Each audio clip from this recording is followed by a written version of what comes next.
Welcome to Think Tank Television. I'm Erin Johnson. Today we have with us as our guest, Justin Evans, who's a member of the Select Board in Whitman. Welcome, Justin. Hey, Erin, good to be here. It's good to see you again. So I was wondering, I've been reading your SouthShore.News on, I think it comes from your blog, but Yep. It's really great. And I was just wondering, where'd you get the idea to do that? Yes, it's a good question. SouthShore.News is first unrelated to my position on the Select Board in Whitman. It's something I'm doing on my own. But it did kind of come from my experience on the Select Board and knowing that Whitman is blessed to have the Whitman Express covering local news, in a style of journalism that is rare around most of the South Shore and a lot of the neighboring communities. And so I think the actual inspiration was trying to find the results of a school committee election in Brockton, and just not being able to find any news about it on the Brockton Enterprise for several days. So, after that, I think it was late 2023, their municipal elections are fall odd year cycles. That probably January, I started playing around with different tools, thinking this is something that AI can do. Why isn't anyone doing it yet? Yeah. Until I found something that could transcribe a government meeting from PEG access channels. Shout out to WHCA for hosting this. And taking that transcript and turning it into an article that reads like something a journalist wrote. And so it's a couple of different AI tools that produces this product that takes uses the machine to create it, and then it just takes a human to edit it at the end, and really streamlines the process to I think I guess haven't looked into it, but my theory for why a lot of local journalism has gone away is just the cost. The advertising has shifted to things like Facebook and Instagram, away from the local paper. So to pay reporters to cover these local meetings is getting to be cost prohibitive. I think something like this could help bridge that gap. So it was an experiment that I started. I still have not found a way to turn it into a business, but I think it's going well conceptually, and I think it's minimal enough effort that I can continue to push it while I figure out how to make it last. It's a good resource. It's a lot of information about the area. And I was just wondering, have you had a really good response to it? I've had a pretty good response to it. So I know, and I'll even throw a shout out. Somebody in Matt Lyford started something similar in Bridgewater Raynham. So there's now a Bridgewater Raynham News Substack doing the same thing, pulling community meetings, generating a article, being edited by a human, and then put out into the world. As Bridgewater Raynham, the school district, faces its own override question, with each Bridgewater and Raynham putting forward their proposals. So the feedback has been, I think, pretty good. There's been some pushback. I think journalists feel a little threatened, as you can understand, the ones that, this does feel like something encroaching on their turf. And some community members are concerned about something that is less human, reporting on their local news. And then there's the appearance of a conflict of interest of myself being the human behind it, just because I do serve on the select board in one of these towns. And either reporting on Whitman or any of the other towns, I know people in these areas. Is there a bias? I'm not putting a bias into it, but there is a perception that I could be. Yeah. Okay. I really like it. But moving along. Okay. So there's a town meeting coming up, right? Yeah, there is. Yeah.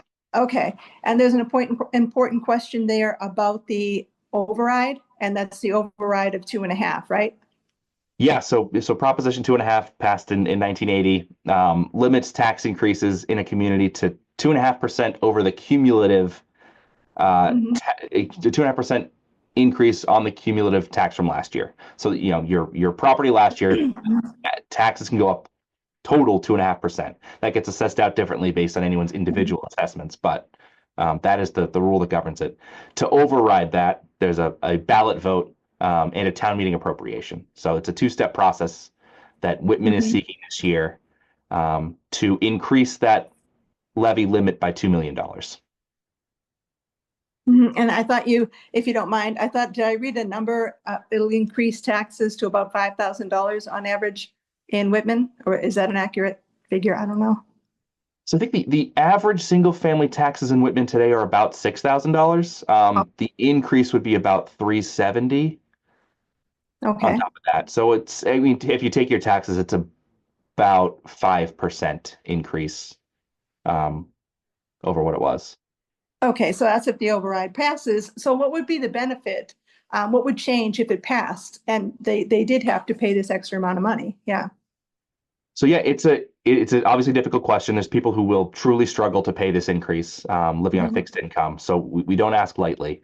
I guess putting my select board hat on now. Mhm. But there've been a couple of recent budget forums where members of the public have been able to ask questions. What have we done in the past? Why are we coming to this now? What do we stand to lose if it fails? What do we stand to gain if it passes? The Mhm. typical questions you'd get in an override. And it really comes down to our fixed costs have been increasing much faster than Prop 2.5 allows our revenues to increase. Our state Mhm. aid has grown at less than 2.5%, so that share of the budget's even decreasing. Mhm. Um, our local receipts have grown a little faster than 2.5, but not enough to make up the difference. So we're running into a revenue challenge where the ongoing expenses, for example, health insurance this year for the town, our employer provided health insurance is going up about 7% from Plymouth County. Mhm. Our pension payments, the payments we have to pay into Plymouth County retirement for our employees to retire, went up 11% this year. And Mhm. that is now at over $3.5 million. It's the size of, it's larger than the Department of Public Works Park and Highway Division. It would be one of our largest departments, just our retirement payments. Yeah. And then utilities, obviously, everyone's feeling that increase. So Mhm. our fixed costs are increasing faster than our revenues. Um, in addition to that, we're in an inflationary environment, so the costs of everything is up. Because of the inflation, our unions are asking for salary increases greater than 2.5%, which in the environment is warranted. If their Mhm. salaries are going up less than inflation, they're taking a cut on net. Mhm. But if our revenues are going up 2.5%, the town would have to cut from other places to pay salary increases greater than that. So it's a really difficult budget to balance right now. Um, Mhm.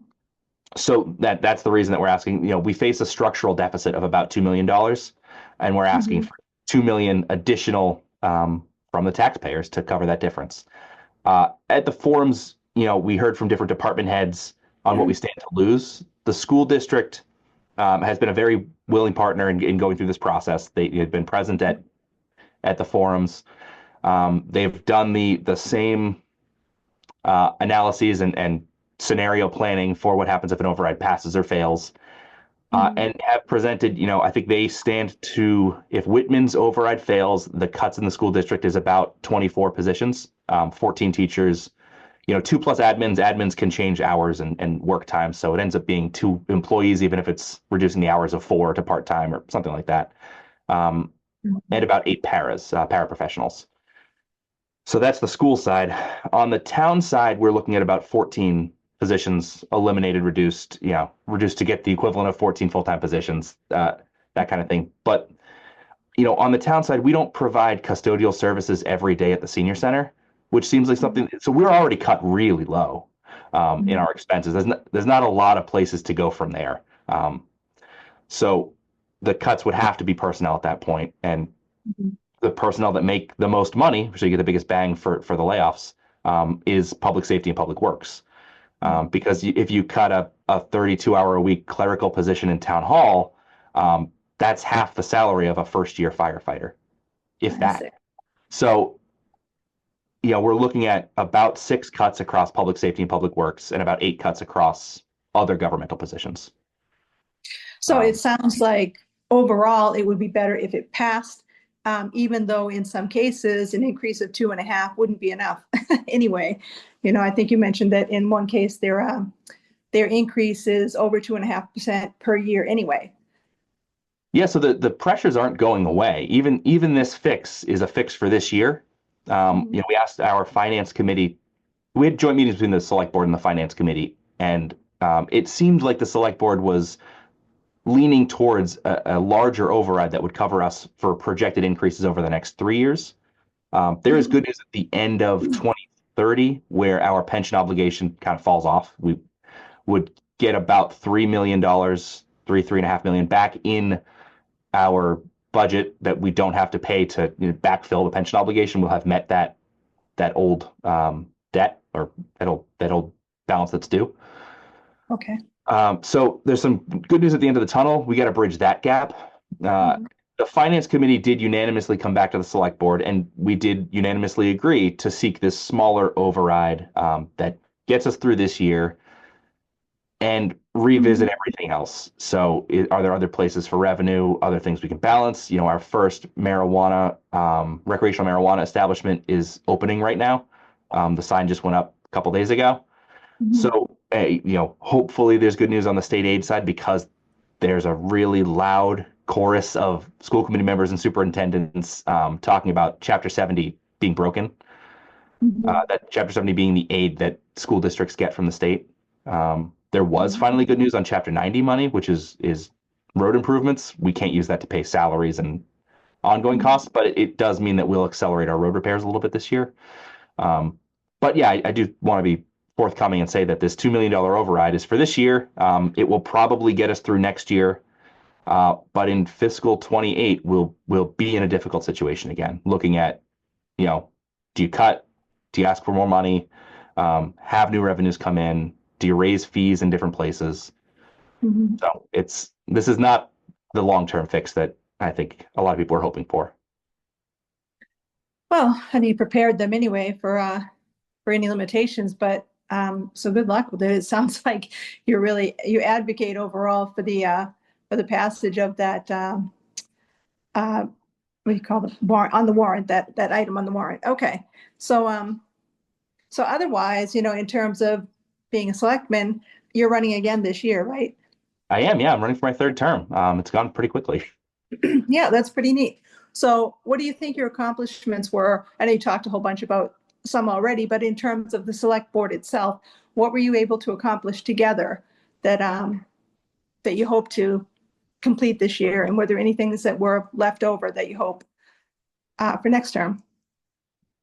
Yeah, so I know when I set out 6 years ago running for this position, I laid a few goals out. One was getting Whitman into the Community Preservation Act to start collecting some state revenue and funding projects for recreation, open space, historic preservation, housing affordability, things that were needed in the town, but we didn't have a set pot of money to use. That did pass in 2020. I'm really proud of that.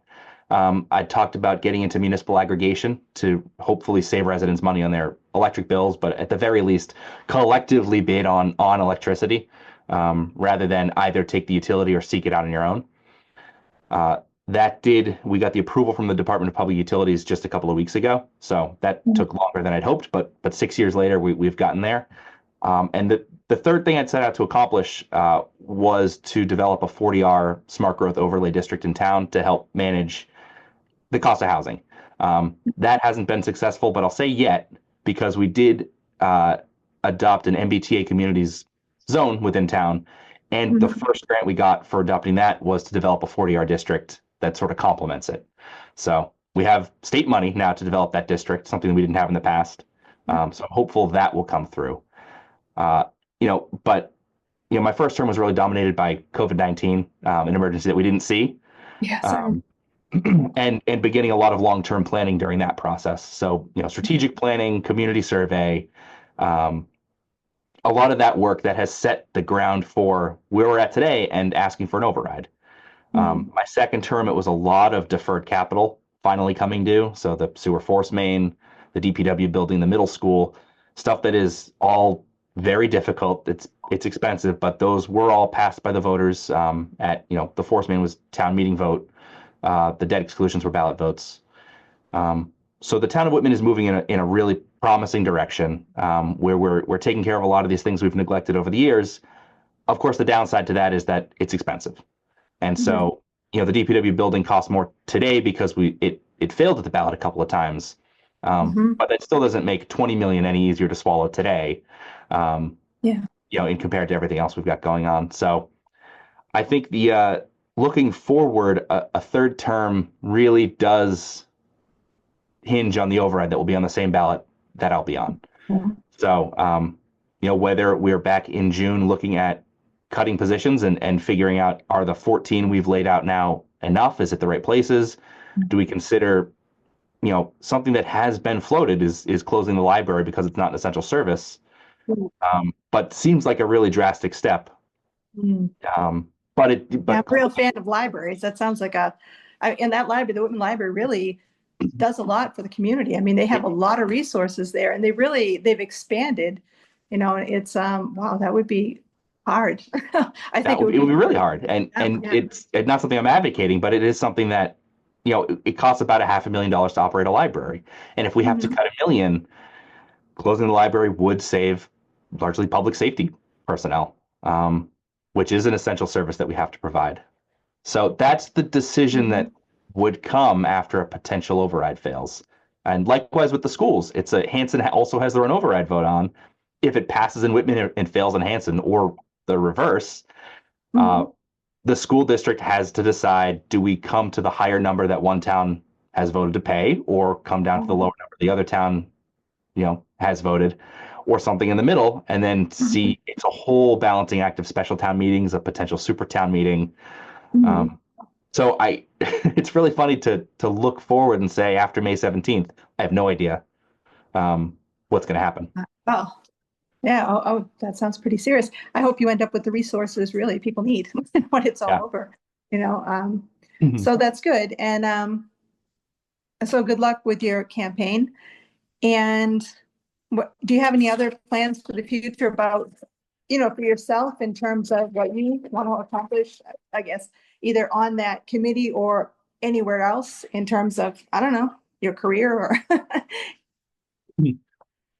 So yeah, I think I'm wearing a lot of hats these days. So on the select board, I really do think, yeah, it's funny because I started SouthShore.News this year. I wasn't sure I was running for re-election. I thought this would be a good time to step away, Mhm. um, at the 30,000 foot view. But then as we get closer to pulling papers, knowing we're going for an override, Mhm. that time period, I was like, I can't. I'm too involved right now to back off.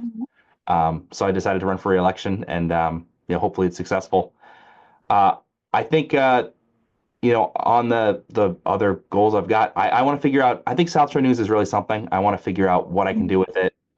Um, whether it's collaborative with area local newspapers, or maybe turning it into a subscription service or a service for public officials. It's one of the Mhm. things that, like, I think state reps in our area would benefit a lot from knowing what's going on in their local community meetings. Mhm. Uh, I think that, local officials, but I hear from a lot of others. I've got a bizarrely high subscriber base that's superintendents and school business managers, because they like to know what's going on in the other communities. How are they finding money? Who's charging for busing? Mhm. Uh, so I do think it's a valuable resource. That's my pet project. During the day, I Mhm. still work for the state as an engineer. Mhm. So it's, and I have a almost 3-year-old daughter. So Mhm. She's there's, beautiful. yeah, a lot of stuff going on. Mhm. Okay. Well, I'm glad you're here today. Thank you so much. And it was great to see you again. And good luck with everything. I know you're incredibly busy right now. So, Yeah. all right. So thanks everybody else. Thank you, the people of Whitman Hanson watching today, and have a great day.